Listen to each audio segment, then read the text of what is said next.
नमस्कार दोस्तों। Basic chemistry के इस पार्ट में हम आज बात करेंगे सॉल्यूशन। ठीक है, सॉल्यूशन क्या है? तो होमोजेनस मिक्सचर जो है दो या दो से ज्यादा कंपोनेंट का होमोजेनस मिक्सचर जो है सॉल्यूशन कहलाता है। मतलब solution is a homogeneous mixture of two or more components. मतलब दो या दो से ज्यादा कंपोनेंट्स का जो होमोजेनस मिक्सचर होगा, होमोजेनस मतलब जिसमें वो टोटल एक दूसरे के साथ मिक्स हो जाए। ठीक है, उस मिक्सचर को हम लोग सॉल्यूशन कहते हैं। ठीक है, तो बेसिकली अगर हम देखें कि तो सॉल्यूशन जो है दो चीजों से मिलकर बना है। ठीक है, एक है आपका सॉल्वेंट, ठीक, और दूसरा है आपका सोल्यूट। ठीक है, दोनों मिलकर बनाते हैं सॉल्यूशन। ठीक, सॉल्वेंट क्या है?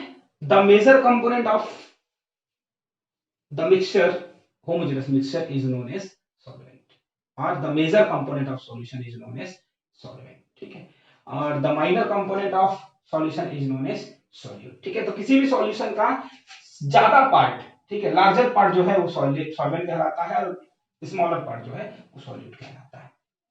ठीक है, दोनों को मिक्स कर देंगे तो सॉल्यूशन बनेगा। ठीक है, अब देखिए किसी भी सॉल्यूशन में एक से ज्यादा टाइप के सॉल्वेंट और एक से ज्यादा टाइप के सॉल्यूट भी हो सकते हैं। ठीक है, ऐसा कहीं भी बॉन्डेज नहीं है कि सॉल्वेंट या सॉल्यूट एक ही टाइप का होगा। ठीक है, सॉल्यूट भी एक से ज्यादा टाइप के हो सकते हैं एक सॉल्यूशन में, और सॉल्वेंट भी एक से ज्यादा टाइप के हो सकते हैं। ठीक है, चलिए अब बेसिकली हम बात करते हैं कि सॉल्यूशन कितने टाइप से क्लासिफाई किया जा सकता है। जो हमारा सॉल्यूशन है वो अलग अलग बेसिस से अलग अलग क्लासिफाई किया गया है। सबसे पहला है on the basis of physical state of matter. ठीक है, या physical state of solvent and solute. ठीक है, सॉल्वेंट और सॉल्यूट के फिजिकल स्टेट के बेसिस पे सॉल्यूशन को हम 9 टाइप से क्लासिफाई करते हैं। ठीक है, चलिए सबसे पहले करते हैं।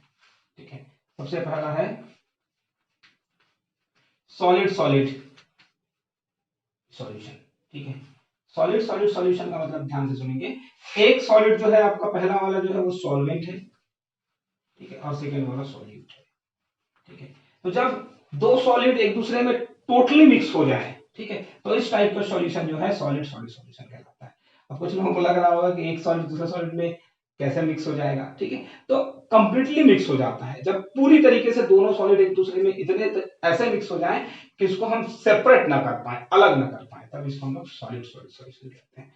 इसका एग्जांपल आपको मिलेगा अलॉयज जो है, जितने भी आपके मिश्र धातु हैं अलॉयज। ठीक है, उसमें एक मेटल दूसरे मेटल के साथ या कोई नॉन मेटल किसी मेटल के साथ कंप्लीटली मिक्स हो जाता है। ठीक है, फिर आपका है सॉलिड लिक्विड। ठीक है, सॉलिड टू लिक्विड मतलब किसी सॉलिड में जब लिक्विड मिला हो। ठीक है, मतलब आपका सॉल्वेंट सॉलिड है और सॉल्यूट क्या है? लिक्विड है। तो इस टाइप का जो सॉल्यूशन होता है सॉलिड टू लिक्विड सॉल्यूशन कहलाता है। ठीक है, कोई एग्जांपल किसी को याद हो? ठीक है, तो देखिए जितने भी जेली मटेरियल है, ठीक है, जेली या पनीर, ठीक है, इस टाइप के सॉल्यूशन में आते हैं। अब ध्यान से सुनेंगे, जेली या पनीर में क्या है? सॉलिड आपका सॉल्वेंट है, ठीक है, और लिक्विड जो है उसमें सॉल्यूट के जैसा प्रेजेंट होता है। ठीक है, फिर है आपका सॉलिड टू गैस सॉल्यूशन। ठीक है, मतलब जब गैस सॉलिड के भीतर घुला हो। ठीक है, तो इस तरीके के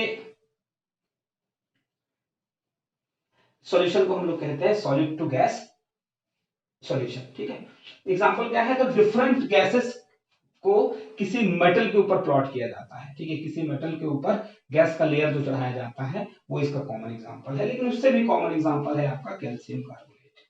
ठीक है, कैल्शियम कार्बोनेट क्या है? कैल्शियम ऑक्साइड सॉलिड और कार्बन डाइऑक्साइड गैस का कॉम्बिनेशन है। ठीक है, जब कैल्शियम ऑक्साइड के सरफेस में कार्बन डाइऑक्साइड का एड्सॉर्प्शन होता है, ठीक है, तो एक नया कंपाउंड बनता है जिसको हम लोग कैल्शियम कार्बोनेट कहते हैं। ठीक है, तो जब आपका सॉल्वेंट सॉलिड हो तो उसके बेसिस पे तीन टाइप से हमने क्लासिफाई किया है, solid to solid solution, solid to liquid और सॉलिड टू गैस। ठीक है, सेकंड है जब आपका सॉल्वेंट लिक्विड हो, ठीक है, तब भी तीन टाइप के होंगे। ठीक है, कौन कौन सा होगा जी? Liquid to solid. ठीक है, लिक्विड टू सॉलिड मतलब लिक्विड क्या है? आपका सॉल्वेंट है, और सॉलिड क्या है? सॉल्यूट है। ठीक है, बेसिकली हम लोग आसपास में जो सॉल्यूशन देखते हैं इसी टाइप का होता है। ठीक है, फॉर एग्जांपल देखिए शुगर सॉल्यूशन। ठीक है, शुगर सॉल्यूशन में क्या है? शुगर सॉल्यूट है, उसको वाटर में हमने डिसॉल्व किया है, तो ये क्या कहलाएगा? Sugar solution. ठीक है, साल्ट सॉल्यूशन। ठीक है, साल्ट सॉल्यूशन भी है, सॉल्यूट क्या है आपका सॉल्ट और सॉल्वेंट क्या है वाटर मतलब कि लिक्विड। ठीक है, जहां सॉल्यूट आपका सॉलिड हो और सॉल्वेंट लिक्विड हो तो कहलाता है लिक्विड टू सॉलिड सॉल्यूशन। ठीक है, फिर है लिक्विड टू लिक्विड। ठीक है, जब एक लिक्विड को दूसरे लिक्विड में घोला गया हो या एक लिक्विड दूसरे लिक्विड में मिक्स हुआ हो तब इस टाइप का जो सॉल्यूशन होता है वो लिक्विड टू लिक्विड सॉल्यूशन कहलाता है। एग्जांपल है विनेगर। विनेगर आपका एग्जांपल है। विनेगर में क्या है कि 1%, 2%, 5%, 10% एसिटिक एसिड को वाटर में डिसॉल्व कर दीजिए तो ये विनेगर कहलाता है। ठीक है, फिर है 1 to 50%, 60%, 80%, ठीक है 10% लेते हैं 10% एल्कोहल। ठीक है, 10% एल्कोहल बोलने का मतलब क्या है, ठीक है 10 ml एल्कोहल को हमने 90 ml वाटर में डिसॉल्व किया है। ठीक है, तो एल्कोहल क्या है लिक्विड है और वाटर क्या है वो भी लिक्विड है। तो अल्कोहल 10% है मतलब 10 ml है मतलब कि सॉल्यूट है और 90 ml वाटर है मतलब सॉल्वेंट है। ठीक है, दोनों दोनों का जो मिक्सचर है वो कहलाएगा आपका लिक्विड लिक्विड सॉल्यूशन। ठीक है, फिर है नेक्स्ट जो है वो है कहलाता है आपका लिक्विड टू गैस सॉल्यूशन। ठीक है, लिक्विड टू गैस सॉल्यूशन का मतलब क्या है, लिक्विड आपका सॉल्वेंट है ठीक है और गैस आपका सॉल्यूट है।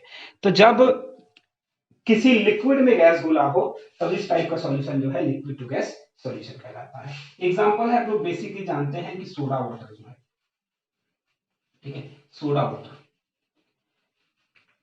या कोक जिसको आप लोग कोल्ड ड्रिंक कहते हैं, ठीक है ये इसका एग्जांपल है। सोडा वाटर में क्या होता है, ठीक है सोडियम कार्बोनेट बेसिकली प्रेजेंट होता है लिक्विड के भीतर।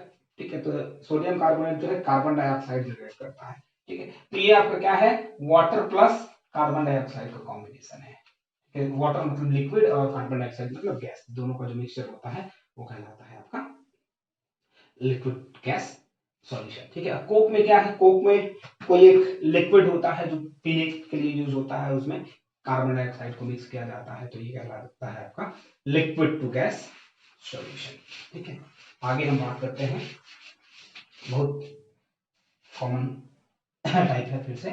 अब आपका गैस अगर सॉल्वेंट हो तब, ठीक है गैस टू सॉलिड, ठीक है मतलब जब कोई सॉलिड किसी गैस में घुला हुआ है, ठीक है तो इस टाइप का जो सॉल्यूशन होगा वो कहलाएगा आपका गैस टू सॉलिड सॉल्यूशन। अब देखिए थोड़ा सा सोचने में अजीब लग रहा है कि सॉलिड गैस में कैसे घुल सकता है, ठीक है तो घुल सकता है और घुलता है। एग्जांपल है ठीक है डस्ट इन एयर। ठीक है, आप हवा में डस्ट के पार्टिकल को घूमते हुए देखते हैं, ठीक है तो ये समझ लेते हैं ये टोटल वॉल्यूम है एयर का।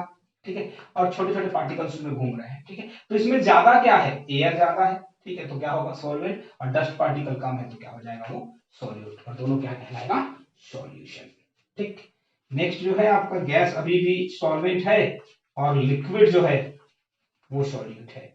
ठीक है, तो इस टाइप का जो सॉल्यूशन कहलाता है वो है solid sorry gas to liquid solution. ठीक है, अब इसमें क्या है, इसमें क्या है देखिए लिक्विड जो है वो एयर में प्रेजेंट है।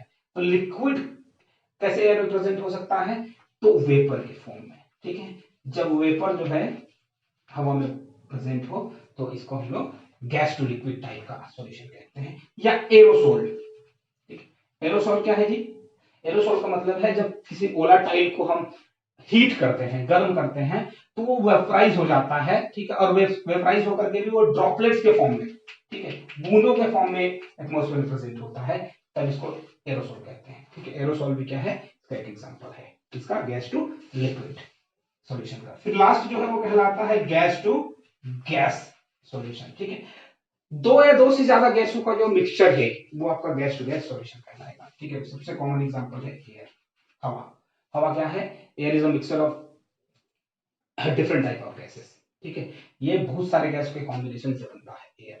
ठीक है, एलपीजी आपका लिक्विफाइड पेट्रोलियम गैस, ये भी इसका एग्जांपल है। ठीक है, तो बेसिकली फिजिकल जो आपका सॉल्यूशन है वो सॉल्यूट और सॉल्वेंट के फिजिकल स्टेट के बेसिस पे 9 टाइप से क्लासिफाई हो गया है। ठीक है, solid to solid, solid to liquid, solid to gas. ठीक है, liquid to solid, liquid to liquid और लिक्विड टू गैस। फिर gas to solid, gas to liquid और गैस टू गैस। ये टोटल 9 टाइप के आपके सॉल्यूशन हो गए। किसके बेसिस पे, ठीक है सॉल्यूट और सॉल्वेंट के फिजिकल स्टेट के बेसिस पे। ठीक है। फिर है on the basis of concentration of solution, solution को उसके कंसंट्रेशन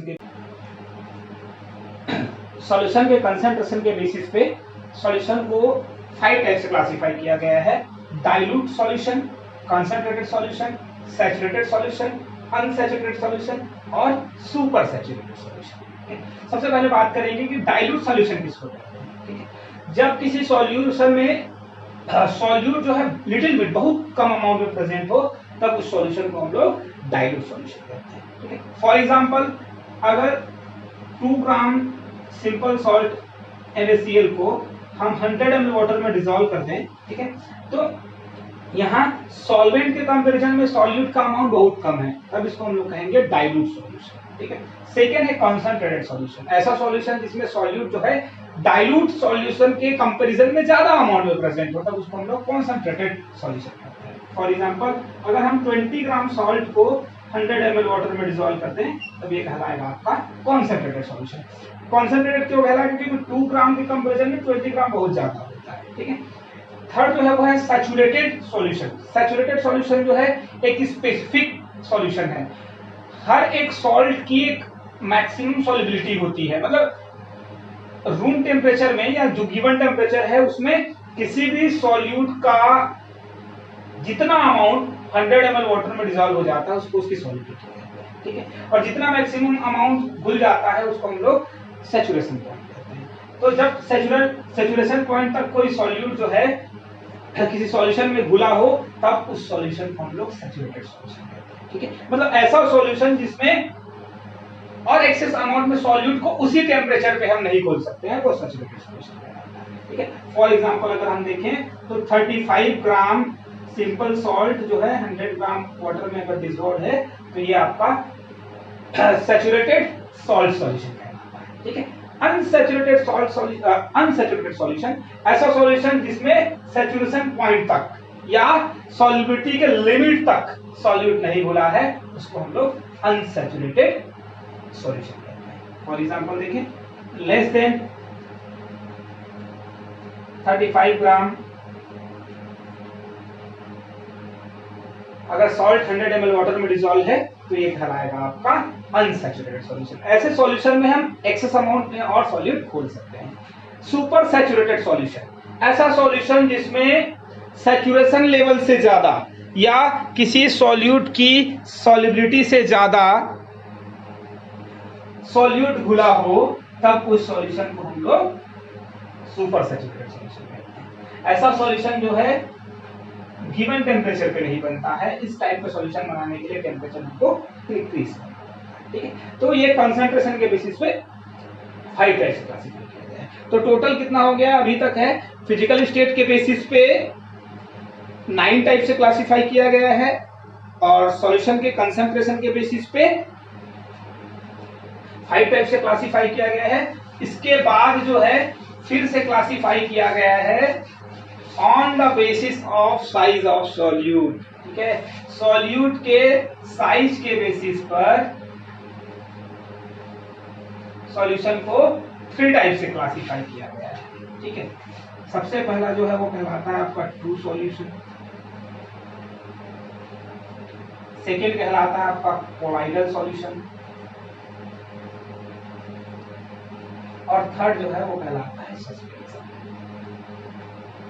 ठीक है, सबसे पहले बात हमने कहा है कि सॉल्यूशन में सॉल्यूट के साइज के बेसिस पे हमने क्लासिफाई किया है 3 टाइप से, ट्रू सॉल्यूशन, कोलाइडल सॉल्यूशन और सस्पेंशन। तो ट्रू सॉल्यूशन क्या है? ऐसा सॉल्यूशन जिसमें सॉल्यूट का साइज 10⁻⁹ मीटर या 1 नैनोमीटर। ठीक है, उस सॉल्यूशन को हम लोग ट्रू सॉल्यूशन कहते हैं।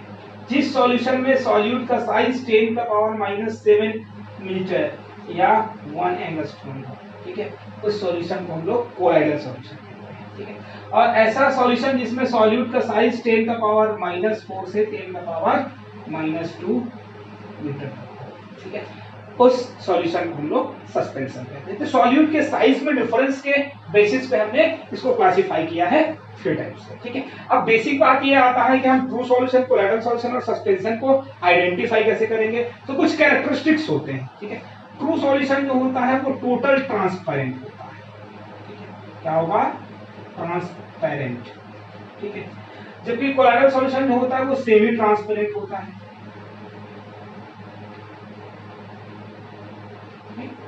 और जो सस्पेंशन होता है वो ओपेक होता है। ओपेक मतलब गंदा, ठीक, डर्टीनेस होता है या फिर क्लियर नहीं होता है, सब कुछ, ठीक। नेक्स्ट जो है वो है विजिबिलिटी, ठीक है, देख कैसे सकते हैं। तो आपका ट्रू सॉल्यूशन जो है वो माइक्रोस्कोपिक होता है, लेकिन इसको हम लोग अल्ट्रा माइक्रोस्कोप से देख सकते हैं। अल्ट्रा माइक्रोस्कोप क्या है? माइक्रोस्कोप का एडवांस वर्जन जो 100 to 1000 टाइम मैग्नीफाई करके दिखाता है, ठीक है। और आपका जो कोलाइडल सॉल्यूशन है वो भी माइक्रोस्कोपिक है, ठीक है, इसका नेचर भी माइक्रोस्कोपिक है, मतलब इसको भी हम माइक्रोस्कोप से देख सकते हैं, ठीक। और सस्पेंशन जो है वो विजिबल होता है। विजिबल मतलब उसको हम नेकेड आई से देख सकते हैं। अगर स्टेबिलिटी की बात की जाए, ठीक है, तो ट्रू सॉल्यूशन सबसे ज्यादा स्टेबल होता है। अब स्टेबिलिटी क्या होती है? किसी भी सॉल्यूशन के लिए स्टेबिलिटी का मतलब है अगर उसको हम थोड़े समय के लिए पुट कर दे, रख दे कहीं पे, ठीक है, तो उसमें से सॉल्यूट और सॉल्वेंट अलग ना हो जाए, ठीक है, तब इसको हम लोग क्या कहते हैं? स्टेबल सॉल्यूशन कहते हैं। इस बेसिस पे ट्रू सॉल्यूशन जो है मोस्ट स्टेबल है, सबसे ज्यादा स्टेबल सॉल्यूशन होता है। और कोलाइडल सॉल्यूशन जो है वो सेमी स्टेबल होता है, ठीक है। सेमी स्टेबल का मतलब है अगर थोड़े समय के लिए स्टेबल करके रखें तो वो स्टेबल रहेगा, मतलब उसके सॉल्यूट और सॉल्वेंट जो है अलग नहीं होंगे, सेपरेट नहीं होंगे। लेकिन लॉन्ग टर्म तक अगर उसको रख दिया जाए तो उसके सॉल्यूट और सॉल्वेंट सेपरेट हो जाते हैं, ठीक है। और ये अनस्टेबल होता है, ठीक है। क्या? सस्पेंशन। सस्पेंशन अनस्टेबल होता है क्योंकि उसमें सॉल्यूट और सॉल्वेंट जो है कभी टोटली मिक्स हो ही नहीं पाते। ये ऐसे इस तरीके से हम उसको आइडेंटिफाई कर सकते हैं, ठीक है। फिर अगर देखें तो ट्रू सॉल्यूशन जो है वो टोटली होमोजीनस होता है, ठीक है। अब होमोजीनस का मतलब क्या होता है? होमोजीनस का मतलब है ऐसा सॉल्यूशन जिसमें उसके सारे कंपोनेंट्स, ठीक है, तो टोटली एक दूसरे में मिक्स हो जाते हैं, उसको हम लोग होमोजीनस कहते हैं, ठीक है। अब एक कॉन्ट्रडिक्शन है, ठीक है, क्योंकि सस्पेंशन हेटेरोजीनस है, सबको पता है, ठीक है। ये क्या होता है आपका? हेटेरोजीनस, क्योंकि ये टोटली एक दूसरे में मिक्स नहीं हो पाते हैं, इसलिए क्या है? हेटेरोजीनस। अब मेन जो विवाद जो आता है, ठीक है, वो आता है कोलाइडल सॉल्यूशन। कोलाइडल सॉल्यूशन में कहीं कहीं इसको होमोजीनस और किसी किसी बुक में इसको हेटेरोजीनस बोला गया है। तो एक्चुअल में कोलाइडल सॉल्यूशन क्या होगा? तो कोलाइडल सॉल्यूशन एक्चुअल में होगा आपका होमोजीनस सॉल्यूशन, ठीक है। होमोजीनस इसलिए होगा क्योंकि इसको फिजिकल मेथड से हम अलग नहीं कर सकते, ठीक है। फिजिकल मेथड से इसके पार्टिकल्स को सेपरेट नहीं किया जा सकता, इसलिए ये क्या कहलाएगा? आपका होमोजीनस, ठीक है। कोलाइडल सॉल्यूशन में से सॉल्यूट को अलग करने के लिए बेसिकली क्या होता है कि हम केमिकल मेथड्स को यूज करते हैं, ठीक है। तो ये क्या होगा? आपका तो इस तरीके से अगर इसको समझेंगे तो ज्यादा आसान होगा। फिर क्या है? नेक्स्ट चीज जो आता है वो है ऑप्टिकल प्रॉपर्टी, ठीक है। ऑप्टिकल प्रॉपर्टी का मतलब क्या है कि अगर सॉल्यूशन में से हम लाइट को पास करें, ठीक है, तो क्या इफेक्ट होता है, ठीक है। क्या वो लाइट को ट्रांसमिट करता है या एब्जॉर्ब करता है? तो इस टाइप की एक्टिविटीज को हम लोग ऑप्टिकल प्रॉपर्टीज कहते हैं। ऑप्टिकल प्रॉपर्टी ट्रू सॉल्यूशन में नहीं होती है, ठीक है। और कोलाइडल सॉल्यूशन और सस्पेंशन में ऑप्टिकल प्रॉपर्टीज होती है, मतलब ये या तो लाइट को एब्जॉर्ब करेंगे या किसी भी तरीके के उसके साथ एक्टिविटी करेंगे, ठीक है। तो बेसिकली ये आपका क्लासिफिकेशन है सॉल्यूशन का, ठीक है। अब ऑप्टिकल प्रॉपर्टी जो सॉल्यूशन का है उसको हम थोड़ा सा पढ़ते हैं, देखते हैं कि क्या होता है, ठीक है। बेसिकली ऑप्टिकल प्रॉपर्टी जो है कोलाइडल सॉल्यूशंस में देखने को मिलती है और ये दो तरीके की है, ठीक है। दो तरीके से एक्टिविटीज को हम कोलाइडल सॉल्यूशन में पढ़ते हैं। सबसे पहला है टिंडल इफेक्ट, ठीक है। टिंडल इफेक्ट क्या है? टिंडल इफेक्ट जब किसी कोलाइडल सॉल्यूशन में से लाइट बीम को पास किया जाता है, ठीक है, तो लाइट बीम पास होने के टाइम ये जो है पार्टिकल से टकराते हैं, ठीक है, कोलाइड से टकराते हैं और रिफ्लेक्ट हो जाते हैं, ठीक है। तो किसी लाइट बीम का कोलाइडल सॉल्यूशन के पार्टिकल से टकरा करके स्कैटर्ड होना, फैल जाना, टिंडल इफेक्ट कहलाता है, ठीक है। इस इफेक्ट को क्या कहते हैं हम लोग? टिंडल इफेक्ट कहते हैं। इसके कॉमन एग्जांपल्स आप लोग देखिए, ठीक है। जैसे किसी लाइट होल से आने वाला जो लाइट है उसमें डस्ट के पार्टिकल घूमते हुए दिखाई देते हैं, या सिनेमा थिएटर्स में जहां से प्रोजेक्टर का फोकस पड़ता है वहां डस्ट के पार्टिकल घूमते हुए दिखाई देते हैं। ये सब टिंडल इफेक्ट के एग्जांपल है। ठीक है, नेक्स्ट जो है वो है Brownian motion. Brownian motion, Brownian motion क्या है? तो हमने पहले ही कहा है कि कोलाइडल सॉल्यूशन जो होता है वो माइक्रोस्कोपिक इन नेचर होता है, मतलब उसको हम माइक्रोस्कोप से देख सकते हैं। ठीक है, तो रॉबर्ट ब्राउन ने कोलाइडल सॉल्यूशन का माइक्रोस्कोपिक स्टडी किया और ये बताया कि जब किसी कोलाइडल सॉल्यूशन के एक पर्टिकुलर कोलाइड पे अगर फोकस किया जाए तो वो कोलाइड जो है रैंडम तरीके से, ठीक है, अपनी मर्जी से मूव करता है। ठीक है, इसी मूवमेंट को ब्राउनियन मोशन कहा गया है क्योंकि इसकी स्टडी ब्राउन ने की थी। ठीक है, तो ये कुछ ऑप्टिकल प्रॉपर्टीज है जो सॉल्यूशन के अंदर होते हैं। ठीक, थैंक यू।